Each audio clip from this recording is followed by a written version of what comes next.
What's up? Go. Oh my god, dude. Alright, put the popcorn down, y'all. I'm afraid. What? Traveler just did a Death Star!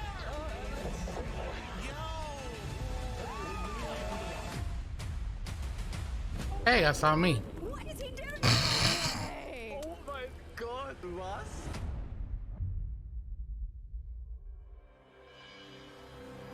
Now for the good stuff.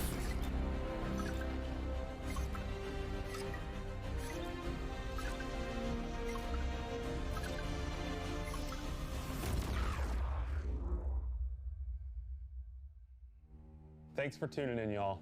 Like many of you, I've been playing games. Love as long those as I can remember. shoes. Those shoes are They're fire. a core part of what makes me who I am. I believe there's this deeply rooted, often unstated mission of games to keep adventure alive. In 2014, Bungie set out to start a new adventure. Heroes awakened on a desolate planet. A silent god set in our sky.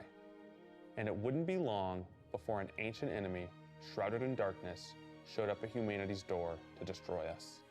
Over the years, our heroes would shape a story far greater than anything we could have imagined. Players would explore deep into the depths of Venus, hunting a machine god that controlled time itself. They'd invent ways to combine their mythic weaponry and their paracausal abilities to stand alone against monsters that took others an entire elite squad. They'd race alongside their friends far into the early morning in the halls of an ancient city where only a select few emerged victorious at dawn, clutching the heart of a dragon. But most importantly, they'd bring their friends and their family into this world, and I together, remember that with trailer. new faces on this adventure who would become lifelong companions.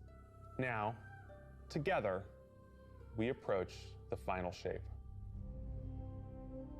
We're about to embark on the last expedition of Destiny's first saga. So let's be clear about the stakes. In the final shape, you will go inside the Traveler. The journey will be difficult. And what awaits you on the other side of this trek is nothing less than the deadliest entity we have ever faced. There will be no open betas. There aren't going to be any guides on the internet telling you how to handle what's to come. Whether you've been with us from the beginning, joined us somewhere along the road, or are looking at Destiny for the first time, anybody who shows up on launch day is going to be greeted with this same uncharted world, a vacuum-sealed experience begging for you to be the first person to peel it open. So today is your invitation to go forth and adventure.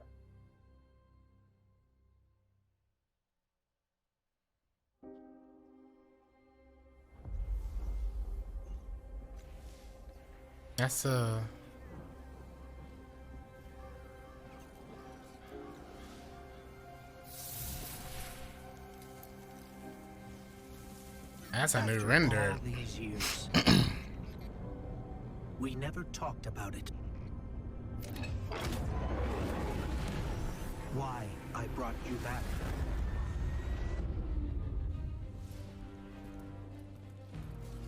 Hey, look, Why you were chosen. the inside of the tower. But oh, the tower.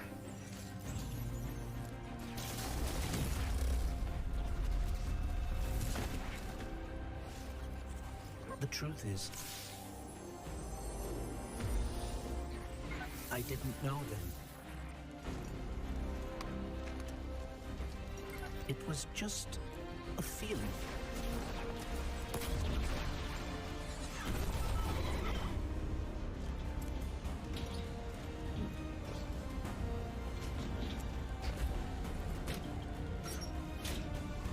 But I know now. After all we've seen, all we've lost, this fight What was that? might be our last. So I'm asking you Whoa. last time. to rise.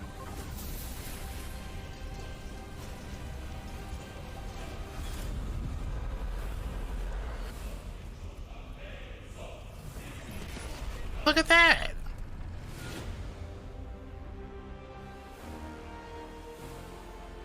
$27. There you go, chap. See that like axing he had? This is a momentous time in Destiny history. We've been building to this moment for the last 10 years. The final shape is the conclusion to that journey. This is a moment in gaming that as a developer, you just don't get very often. Guardians and allies are fighting the biggest threat that the universe has ever seen in this big culmination of the Light and Darkness saga. When we were thinking about what the final shape could be, it had to be a lot of different things. It needs to pay off this epic confrontation with the Witness that we've been setting up for years. It has to bring you closer to your allies. I can't see their names. It has to be this place that like makes you feel nostalgic for the entire journey you've been on. When we were resurrected by ghosts at the very beginning of this story, we didn't know why, but it was for this. The Traveler is asking us for help. And it's our responsibility to protect every living thing in the universe from what the Witness intends to do. When we first start the final shape, we are finally able to go through the portal that the Witness. Oh yeah, emblems should be, if you're connected, you should be getting your emblem Inside now. is the pale heart of the Traveler. That is the stage for our showdown with the Witness. The pale heart of the Traveler. The Witness has the darkness. It has always had a connection to it. The pale heart of the Traveler is what it's trying to use to gain connection to the light. So with both, it can enact its final shape. The Witness looks around. I like and that sees hunter lack of purpose, armor. no meaning. It wants to fix all that. So it's trying to put the universe into this frozen perfection where everything's just exactly how it thinks it's supposed to be. That is the final shape. If we're going to defeat the Witness, it's going to take everyone. Failure is not an option. We're going to need the Vanguard, all of our allies, and all the Guardians to rally together and be brave in the face of Oblivion. In the final shape, we're going to answer questions at the grandest scale. But what I find really interesting is that it's also a very personal journey where we deepen our relationships with these characters that we've known for so long. You see that they had a lot of Guardians together with like a 12-man? Connect with Cade 6. So, like, while there's this great conflict and everything going on around us and stakes of just unimaginable heights, it's still at the end a story told around campfires by a bunch of companions who have been fighting together for hundreds of years.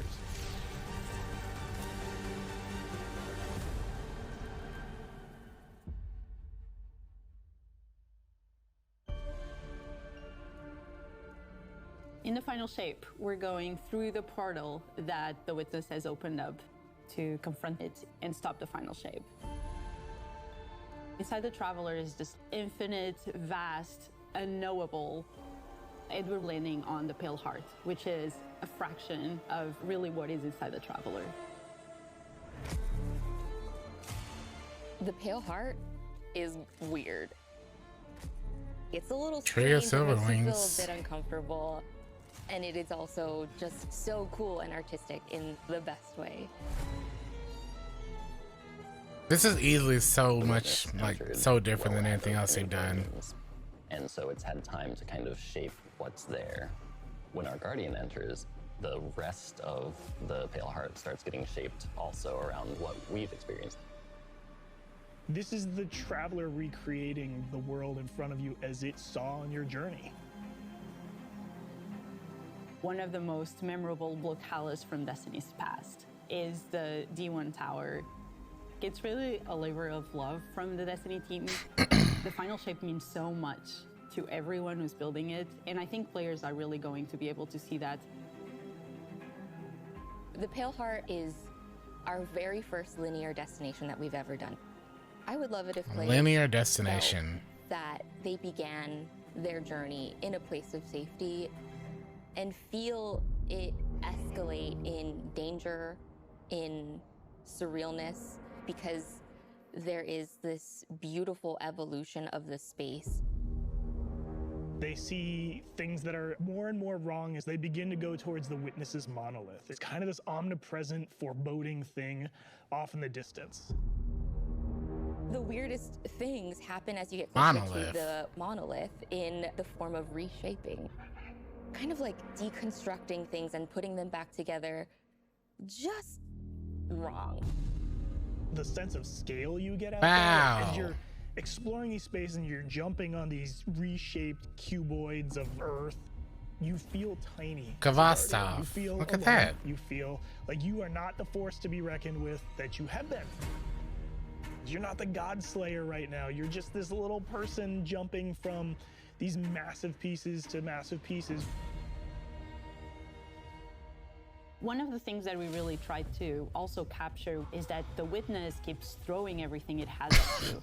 And so we're going to fight these new enemies, the Subjugators. The Subjugators.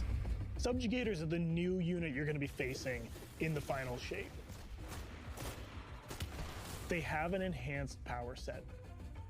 They're performing stasis powers and strand powers to face the Guardian, well, in support of all the other enemies you're fighting too.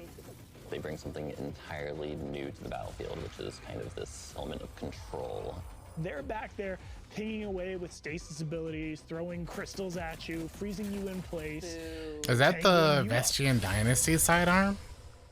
That's what it looked like, right? We're focusing you on the campaign and only the campaign. It's the most important thing in the universe at that moment. You have to stop the final shape from happening. And for that, we do need the help with our allies. And so we're going to make sure that the core Vanguard team gets back together. Zavala and Ikora and Cade. The campaign is just the start of the Pale Heart. After you've reached the monolith and finished the campaign, we open up the entire destination. And so the entire Pale Heart is going to react to you and what you are doing. All right. The campaign in the final shape doesn't really end with the final mission. The raids are where you defeat like the big bosses. So it's only natural that when you are going to confront the Witness, you're going to do that in the raid. But that might not be enough. This is a moment where we need to rally all Guardians to be able to overcome the final shape and the Witness. That was more than 6 on that street. Just saying. In the final shape, we are inside Dave. the Traveler. Very close to this energy. This allows us to have new supers, Arc, Solar, Void. We want to create something that turns you into an offensive powerhouse, but also can benefit your allies in a support capacity. There is this thread of team play and like working with your friends to overcome the odds. The Warlock Super is this ultimate expression of solar energy coursing through your garden. The Sunsinger? Warlock Super is a callback to Radiance from D1. Other than Golden Gun, this is the only other first-person super in Destiny right now. Your melee's like all of these projectiles going off, doubling the amount of Sunsinger's projectiles. back. Your grenade almost being sentient But as updated. it searches around, and then it hits a character and bounces off and goes to another one. And you're so overflowing with this energy that you are also giving it to your allies, allowing them to have their solar weapons supercharged, applying Scorch when they're shooting. The new Solar Warlock aspect, when I cast my Rift, it is going to create this little solar soul that when it sees an enemy, it launches part of itself out and hits the enemy and explodes and scorches them. It just feels very alive. Twilight Arsenal. Twilight Arsenal. Layered super. This is the only ranged one-off offensive super for Titans in the game. The Hey, they Titan finally get a jumps up range into the air, one-off. Summons this giant void axe, throws it, summons another one, throws it, summons another one, looks at a different group of enemies, throws it. And when these axes fly through the air, they stick into the ground or an enemy, do their void gravity thing where they suck a bunch of That's energy kinda and sick. enemies in and then explode.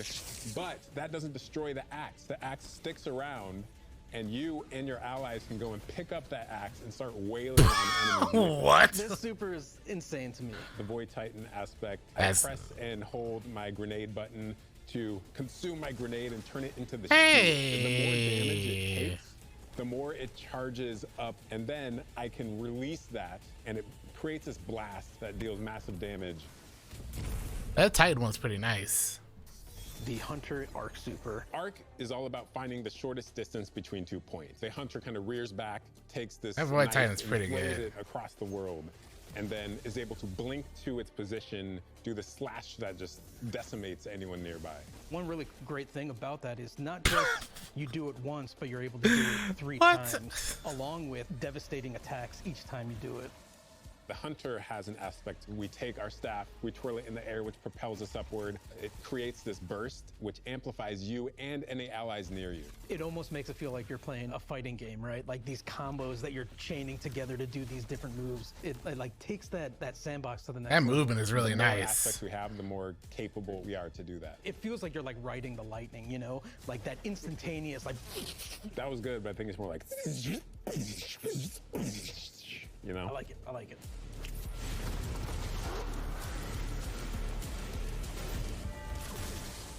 Weapons team has been working on all sorts of goodness. We've got exotics, we've got legendaries, we've got perks. We're always cooking up stuff. We're always playing with stuff that we think is like really interesting or taking inspiration. We have All right. Tesselation, which is this exotic pyramid fusion rifle. It has There's your the really intriguing property annual of pass adapting one, your your pre-order guardian's weapon. current damage type. This will be the first time that you can run a weapon that can adapt to be strand or stasis in the energy slot. So you'll be able to run an entirely strand or entirely stasis. In the energy slot, really? Tesselation has the additional property that you can special reload to reshape your grenade and suck it into the weapon, and then fire out a super destructive single projectile. It's a really special weapon. What's the one specific exotic that I can make that's like really zany that you would like right now? What if Golden Gun was a sniper rifle? What if you could harness the might of the Traveler? You know, we had a moment where we saw that Traveler Beam cutscene. I know people on Weapons went, I kind of want that. You're like, that is incredibly dope. So we've got this opportunity to bring back these iconic Destiny 1 weapons. but Dragon's really turn it into Breath. something that feels unique in Destiny 2. We have to bring Kvatstov into the fold. The Red Death exotic pulse rifle. And Dragon's Breath. Burn the world, burn it all. Red Death 2. In the final shape, we Look have at that. new weapon subfamilies coming, broadening what existing weapons can be. Really like bordering on exotic functionality. So for example, we've got a rocket pistol sidearm subfamily. We always A like the rocket special ammo pistol. sidearms. This fires tiny, slow-moving rockets. They hit very hard, do a bit of AoE damage. They have a mixture of regular weapon and rocket launcher stats. We're also doing a new support weapon subfamily. The support frame auto rifle is a type of legendary auto rifle. It'll let you switch seamlessly from firing at enemies to healing your allies. I'm really excited to bring it to dungeons and keep my team alive, honestly. Weapons team is always coming up with new ideas. We've got a ton of new cool stuff coming over the next few years, and some new and really wild ideas, which are pretty exciting. Next few years. Come on, take a load off. We've got a lot to cover. This Next place few is only years. big enough for one dashing hero type, and that's me. So, I'm back. Hey, you two, give me a sec. I was magnificent. This is great. Anyone want a hug? Get your rock off my map. Worst case scenario, you die. But who knows? Maybe you won't.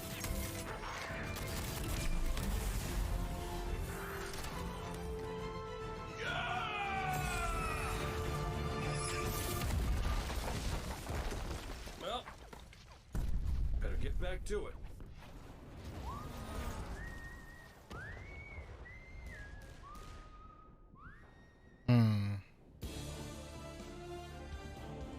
In this moment where we're driving to the end of the Light and Darkness saga, it's great to see Cade like return to this world at this moment with all this change about to culminate with this confrontation with the long-standing enemy, the Witness. Cade is the quintessential hunter. His presence casts such a long shadow over the story of Destiny, whether it was when he was alive or when he was dead. What Cade goes through when he was alive and when he was dead. Characters, the events that are uncovered to have brought him back. So this is how the story had to end. There was no end to the Light and Darkness saga that didn't have Cade here alongside his friends to finish the job. Once we started digging into the nature of the Pale Heart, I think that crystallized Cade's role as a guide. Cade is Virgil, and he's our guide through this other place. Cade is the one who is the most appropriate person to be the guide, because that's his job. That's always been his job. It just feels so natural for Nathan to be back in the booth. It felt amazing to just see him slip back into the role, like, without missing a beat. Right, instantly. In the flesh, or metal, as it were. Cade's the glue that's always held Zavala and Ikora together. Having him back puts them in a position of questioning where they've been and what they've done without him. You think about the journey that Zavala's been on and how he's been taken down this dark path, and you think about the weight that's been on Ikora, having to hold the Vanguard together, having Cade's voice of levity and brightness that he brings to that group, I think is going to be great for them. Well, at least we have each other. We want people to take away that sense of reunion and that idea of like the gang being back together for this moment. I'm here now. Wherever the hell here is.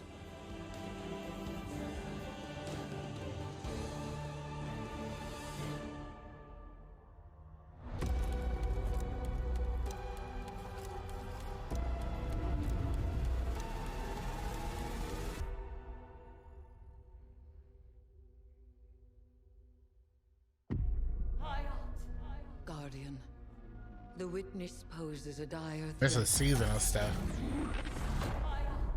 And the Witch Queen holds the answers we seek. But only if we contend with her sister, Zivu Araf.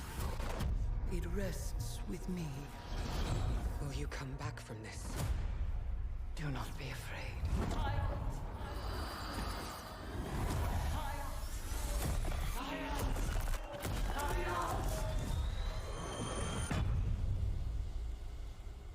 Bring me your tithes.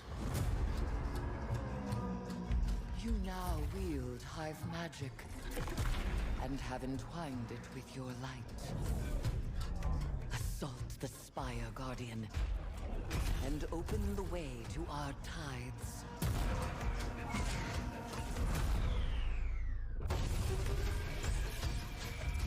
Let them know fear. Hey, we can use the hive mouse now. Really? Whispers, and they do whisper. Fight in my name, Guardian. Every opponent you defeat strengthens me.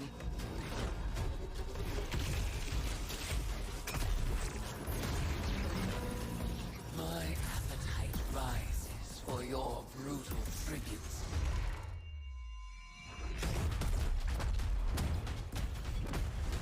Let us show her what it is to be Hive. Strand rocket. You have found the horn of battle. You are deserving of the greatest death I can bestow. Season of the Witch.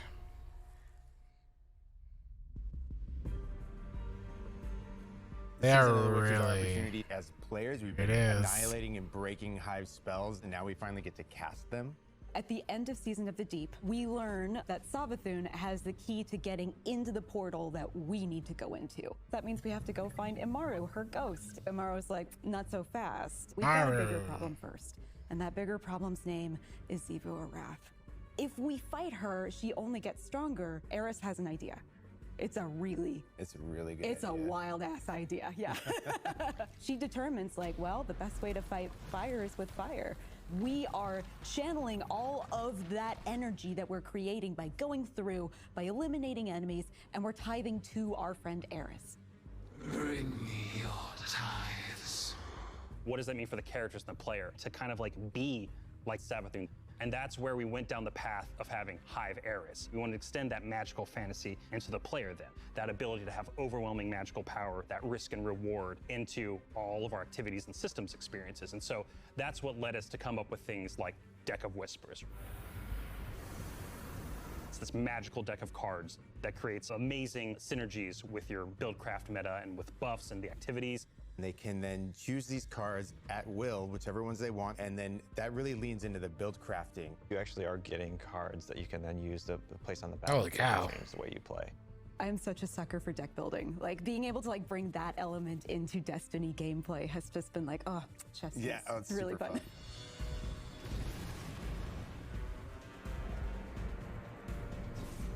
So we've got 2 brand new seasonal activities coming with Season of the Witch. We've got Altars of Summoning and Savathun's Spire.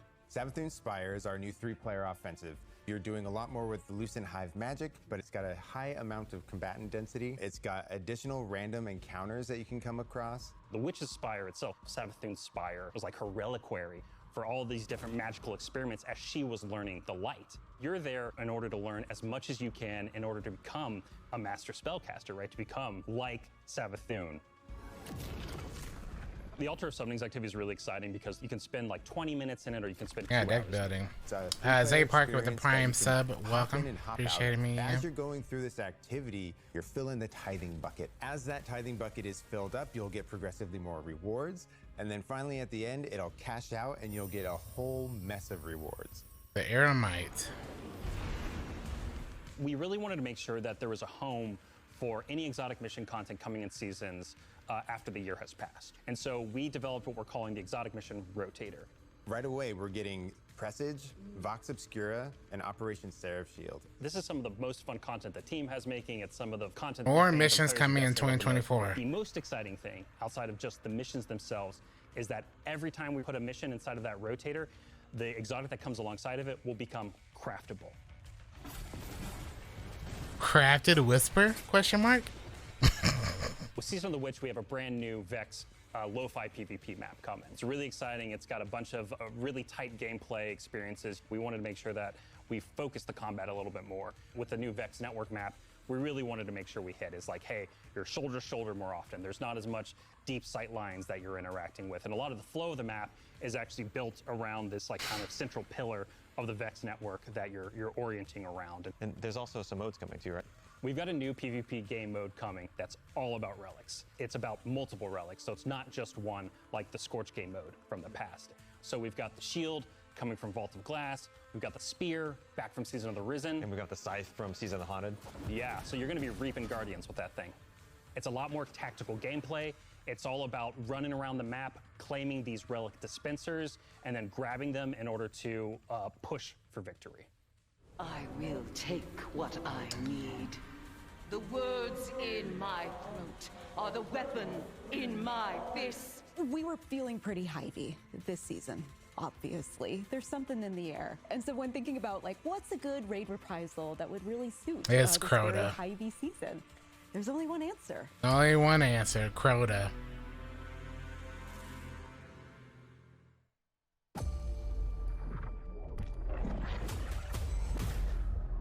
I have seen what the Hive call a god.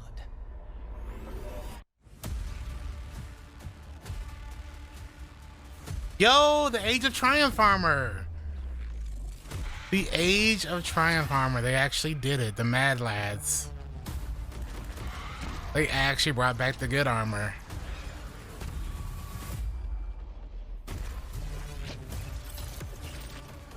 Only a true weapon. There's your Necrochasm.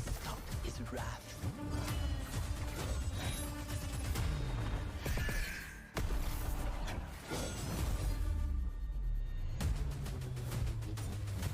Oh, there's High Place now. Oh. You get a ring? Oh my god. Oh, we gotta hand out those rings. We really want to rally all Guardians at the end of the Light and Darkness saga We want to reduce those power barriers as well as catch people up on key story beats and make sure that they have a really great and easy time connecting with other players. In the final shape, we're trying to find ways to make power more simple and easy to understand, and also lowering the barrier to entry. It's going to make it easier for players who have not been able to jump into game easily because they were held back by the challenges in grinding for the power levels that are required by these different activities. One of the major changes that's going to be happening starting with the final shape is there are going to be a certain number of activities that are going to be power fixed. So it doesn't matter kind of what power level you are going into it, you're always going to be able to approach it. There's still going to be tiers of difficulty that you can do, things that are just meant to be experienced a certain way. Things like Nightfall strikes. NOCOG with the Still 2 have get power the names, subs. and that's where Thank we're you for the really gift going to to focus the whole power climb. The raids, the contest modes that everybody loves to engage with, that experience is fundamentally going to be staying the same. I'm excited for this because I think there will be a lot more clarity for players in terms of understanding the relative difficulty of things, where they sit now in the spectrum. One way that we're trying to do that is making it easier for new players to engage with you. So we're introducing something that we're calling Fire Team Power. You can actually bring your friends along to play any dungeons and raids in the game without having to wait them to be at a certain power level.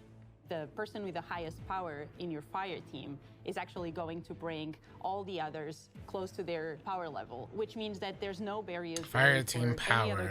2010 Master.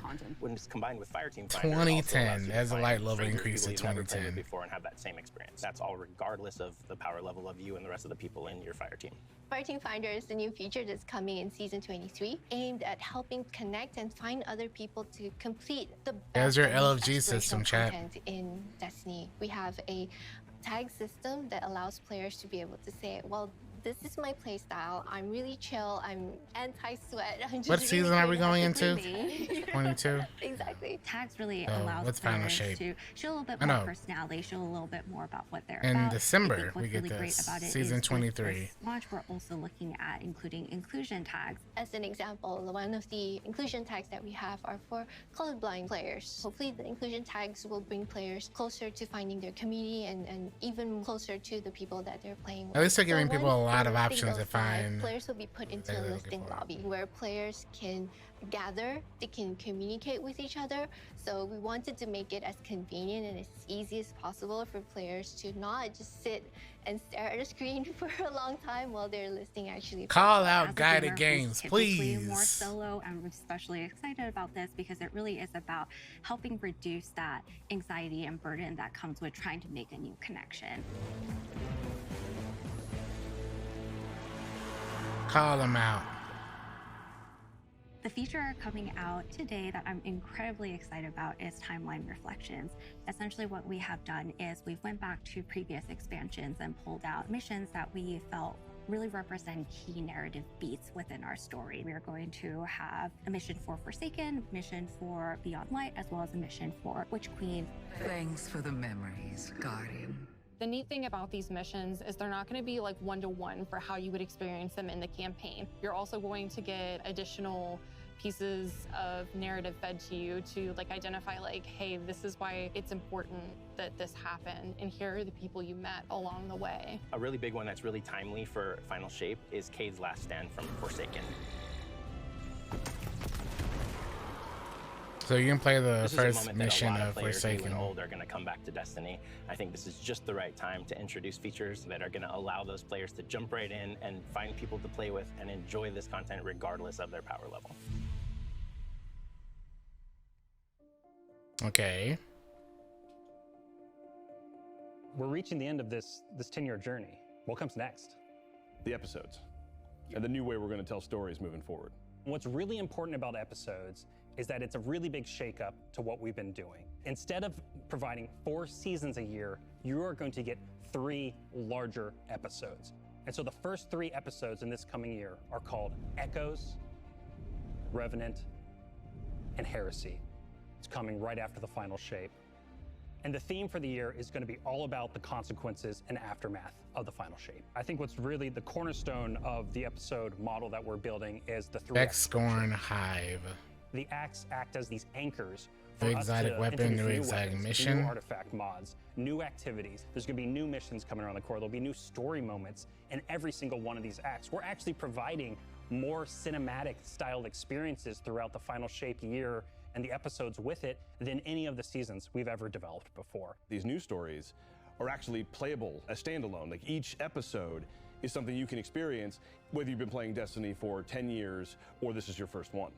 You're going to be able to basically enjoy them in any order you want to. I think the opportunity with this big epic moment is that we get to innovate the game. We get to move the game forward. It's all about change frequently. It's all about deeper story moments. It's all about more weapons, more loot, more often. And it really provides the team with a platform to go much deeper into the themes and fantasies and story.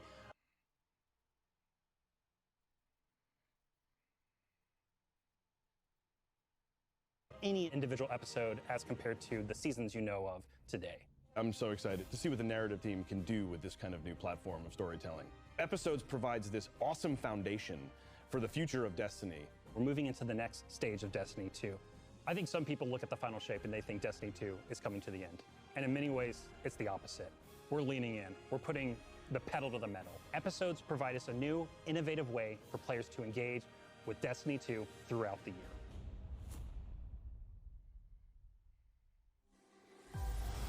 What makes a guardian a guardian? Devotion. Ah, the audio is broke for me now. Sacrifice. We know that we were chosen for a reason. By something greater than ourselves. Now I'm getting the audio bug. Guardian? Eyes up, Guardian. No, it seems that the episodes are basically, from what I can gather, after whatever happens in the Final Shape happens, we have to go around to whatever and deal with like cleaning up the world with different like enemy races. Whatever is going to happen, we have to deal with the Vex, Scorn, and Hive to fix something. Every warlock. Every hunter. What is it the Guardians say? Change the 360p. Inspires bravery. Bravery inspires sacrifice. I think it'll fix itself. Leads to death. Oh, I should check and see if mine is. The line between light and dark is Yeah. so Hey, I got my emblem. Let's go. very thin. The silhouette. Let's cross it together.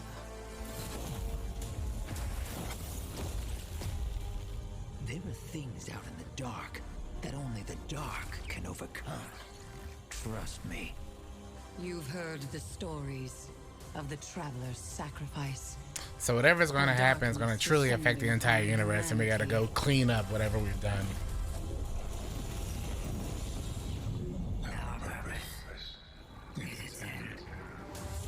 Hopefully it fixes this up soon. I think it will. This time, there is no escape. Become legend. How you know when you get the emblem? Your inventory should say 100% claimed. We get to make good on a promise that we made way back in 2014. There was classic rock blasting, a fire team racing across our solar system, and at the end, Crota's in, press simple kit. message.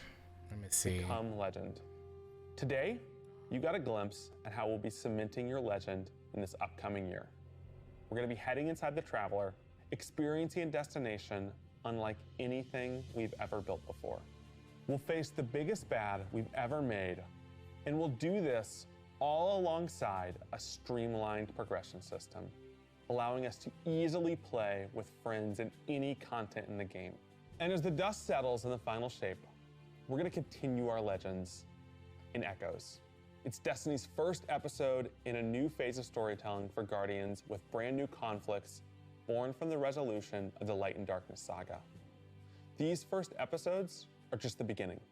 But if you're chomping at the bit, The new seasonal weapon is a hand cannon, by the way. Destiny 2. If you're wondering, last season was last right. This season Going live after is this, a hand is cannon. that Season of the Witch, with a new story, 120 new weapons, hand cannon, new armor, I new think. activities, and new PvP content, all alongside a series of story catch-up missions, allowing any of your friends to jump into the game and get up to speed on what's happening in this world. Then, next week, a brutal reprisal of Crota's End is going to join the ranks of our aspirational content.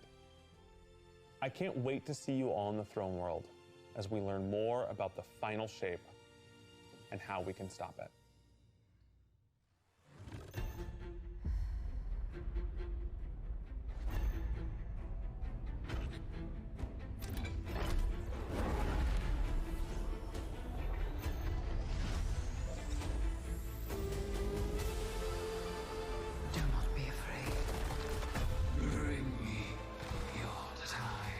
It's the same gun model as Bottom Dollar.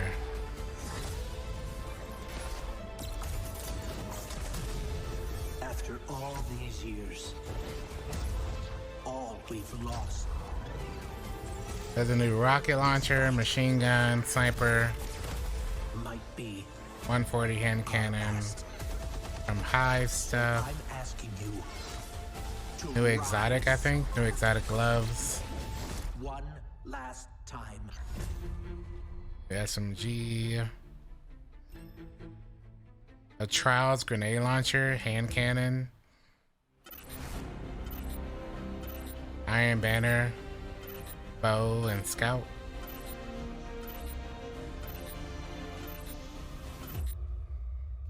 What season do we have right now? When we create a collector's edition, 2. we try and recreate items from the universe for players to enjoy outside of the game. So this year we're doing a Destiny 1 tower. That's a sick We really tower. try to work hard at thinking about 10 years of Destiny That and is a how sick best tower. to encapsulate that experience. Even as the game dev who've worked on it since day one, like I think having it be the tower is super exciting for us because it's going to kind of catalog your journey of a player from when you first started playing Destiny all the way to now. The tower, it's kind of like the beacon in which you're a place you can call home. You get the tower, and then there are actual figures of the Vanguard mentors that accompany that architectural model. And there's a lot of like hidden messages and hidden things. There's gonna be some fun surprises. We're always trying to push the envelope. And so we've been playing a lot with magnetic locks and sound effects, and lights, just sort of make this experience as a whole really special. It's sort of the perfect symbol of Destiny. I'm so excited for it. Me too.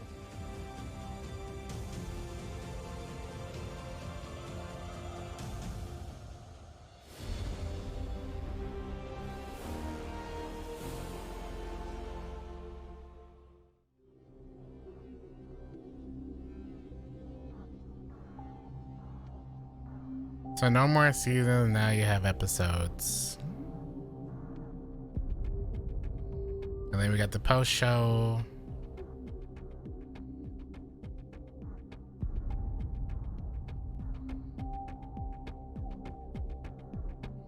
They were hyping up